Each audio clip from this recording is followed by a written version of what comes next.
Welcome and welcome back. In this one, I wanted to talk to you a little bit about what my thoughts are with a good solid review of what Monster Hunter Wilds is and what I believe the foundations they have laid to become the best possible Monster Hunter game to exist so far. Now that's a bold statement, it holds a bit of weight, but I genuinely believe that what we have laid out here with the modern technology integrated and the faith I have in the tweaks that they will do and have the ability to do here could turn into one of the most fundamental immersive experiences we've ever had in terms of any game, because the combat system, as most of us know, are experienced hunters, and the way that these monsters change and become more powerful over time and have their own unique abilities and movesets, and how you study their movements to almost develop muscle memory to every single one of what you need to be and how you need to be there. These monsters are next level. But we'll start from the beginning.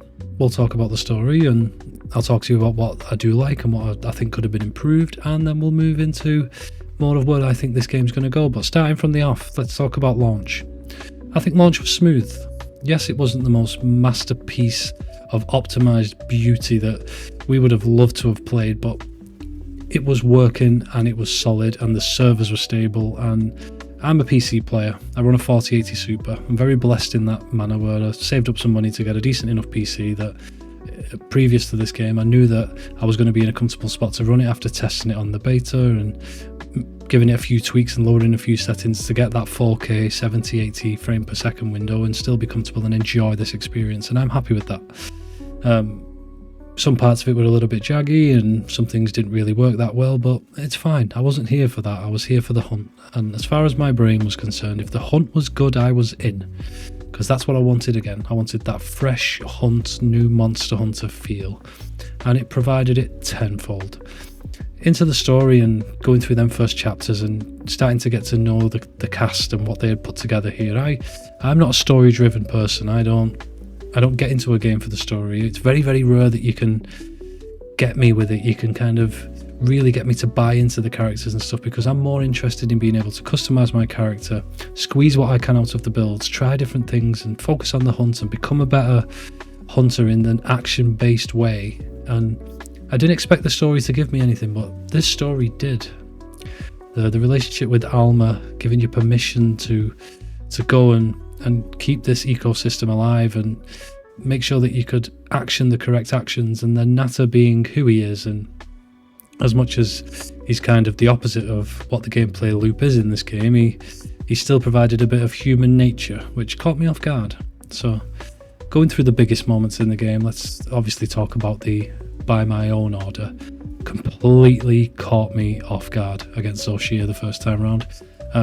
I was fully tunnel vision sucked into that moment, and because of my voiced hunter, I felt like I had a deeper connection to my hunter than I had ever had before. And more so importantly, what got me a little bit more than that was the Guardian ARKVELD scene, where ARKVELD is literally ripping pieces of flesh off monsters that he'd left bodies around all over the floor, and Nata was still trying to defend the fact that he didn't understand what he was doing, and these were the first choices he ever got to make for himself. But the pure animal driven instincts of that ARKVELD and the way they depicted the scene, and me as a hunter still being that offensive force that went forward to put an end to that ARKVELD, and then given the permission by Alma to go and do it, I think they absolutely nailed. And I was not here for those moments. I was absolutely caught off guard and really, really thoroughly enjoyed them. I felt more connected to my hunter than I ever have before, because it felt like for the first time in a long time, my hunter was not just whatever my set was wearing and in my brain I decided was the build that I was running.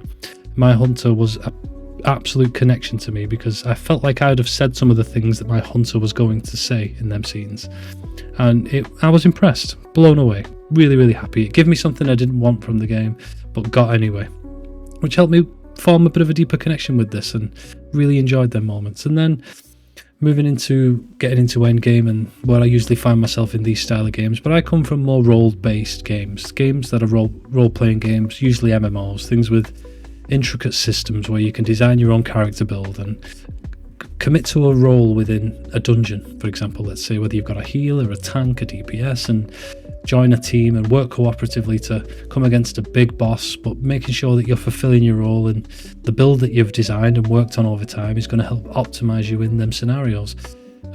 So coming into a game like Monster Hunter, especially 5, 6, 7 years ago when I first started to get into the Monster Hunter universe with Monster Hunter World, this game didn't give me that role, but it gave me everything else. And what this game has that other games don't have is the epic battle feel. The way that they've designed the action and the combat in this is phenomenal. World was exactly the same, but I believe it's gone to the next level now. I wasn't a fan of Clutch Claw. When it was introduced, for the first initial, let's say, 2 weeks of getting into Iceborne and understanding the mechanic of Clutch Claw, yes, it was interesting. It'd give you a bit more control in the hunt, but as you get to 150, 200 hours and you've done hundreds of monsters at that point, and you're starting to farm the true end game of the game, I felt like Clutch Claw became more of a chore, because it was something I had to do rather than something that I wanted to do. So I was quite content when I found it wasn't in this game. And I'm hopeful it doesn't make a return, because it didn't allow me to develop my skills any further. It was always start the hunt, hit the Clutch Claw, soften the part, do a wall bang, floor the monster.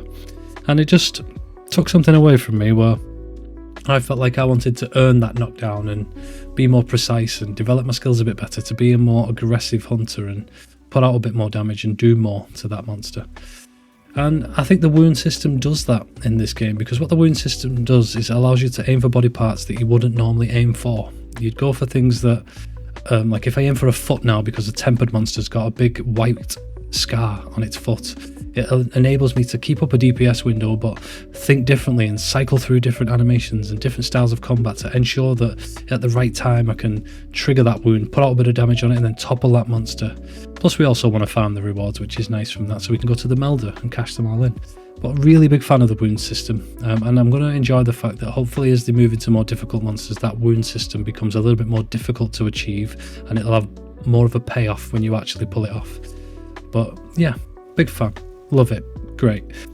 And the Artian weapon system, which for me, I'm not a fan of.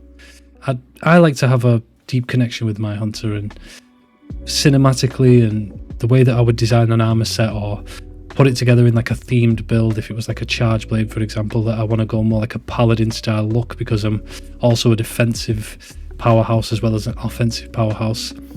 I like the fact that you can do that if your weapon also does that with you. And the Artian weapons are too powerful with the gem slots that they have and the way that you can roll them for the most damage you can possibly get out of a weapon.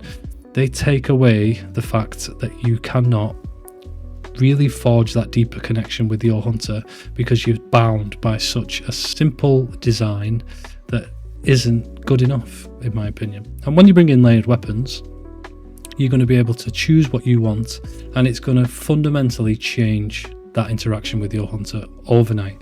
We know in the letter and from the producers and stuff and the developers that we are going to get that, hopefully sooner rather than later, and I'm happy to wait because I know that when it comes I'm more than content that some of these weapon designs are brilliant.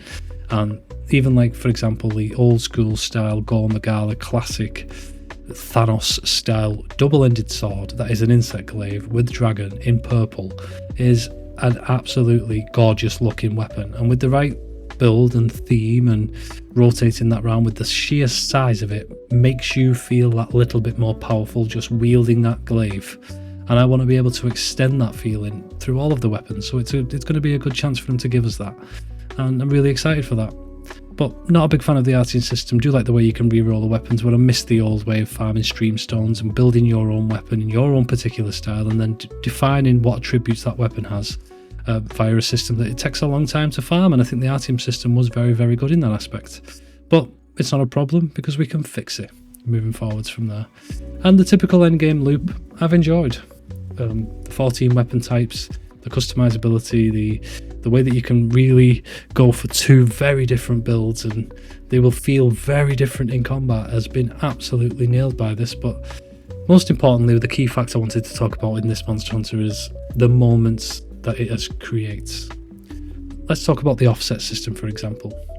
you'd watch videos and shorts and long form and short form cinematic videos of Monster Hunter World and Rise and other games in the past where you'd see some really badass cinematic moments from experienced hunters who was putting out things that was incredibly difficult to do, and you will have had a handful of them. Every single one of us will have had them, sometimes maybe by accident, or sometimes maybe you got good enough with a particular weapon that you was able to enable them kind of moments subconsciously just due to how good your muscle memory was with that weapon.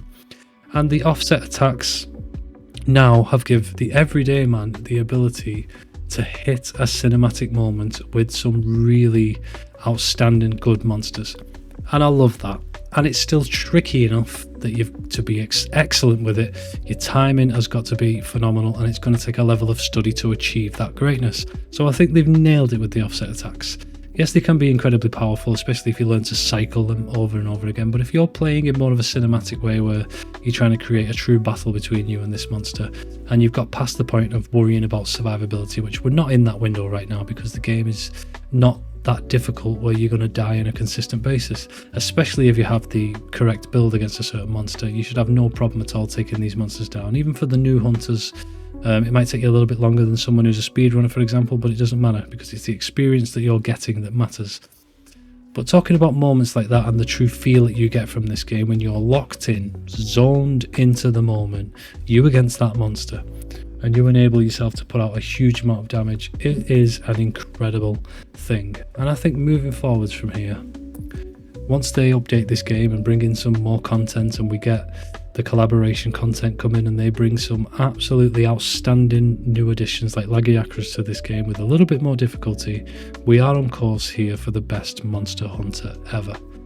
I don't mind that the game is unfinished because I'd rather it keep growing, because I've always got a reason to come back.